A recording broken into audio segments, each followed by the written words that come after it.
We're with Wheaton head men's basketball coach Mike Schauer following his team's 76-60 victory against Carthage on Saturday. Coach, what are your thoughts following your win in Kenosha?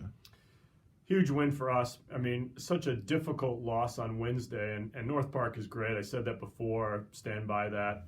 But the way we lost was so discouraging because teams play us kind of the same way all year, which is we are so good at driving the basketball that if we'll just drive the basketball and share it and kick out, we'll give ourselves a chance, and we just didn't do that against North Park. Now, some of that's them, but a lot of it was just really disappointed with how we played, but so thankful for our response.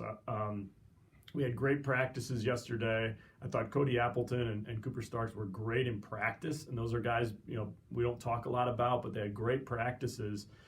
And along with sort of your usual suspects who always practice pretty well, but I was really pleased with them and sort of catapulted us in prep for tonight, and then we did. We just made the right play. I mean, basketball's kind of simple. It's hard to get players to do it all the time, but if you just make the right play and throw it to the next good open guy, you give yourselves a chance, and that really is what happened for much of tonight.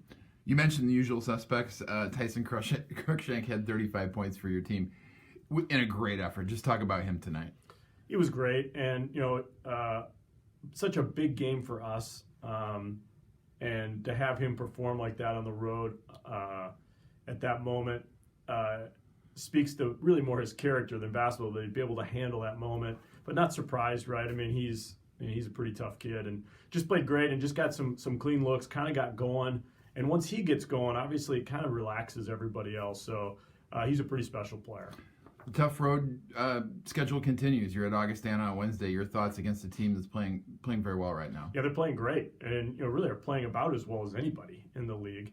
Obviously, like most of us play really well at home, and another big challenge. But my answer is always the same, which is you got to play everybody at some point. So we got to go to Augie. We'll go to Augie on Wednesday, and really, as I told our team today, the opponent doesn't really matter to me. We've got to get back to playing sort of to our level and our standard. And the opponent just happens to be who's there. And if we can get to that level and that standard, and that's not good enough, we can live with it. But a lot of nights, if we can play to our ability, it's going to give us a pretty good chance to win.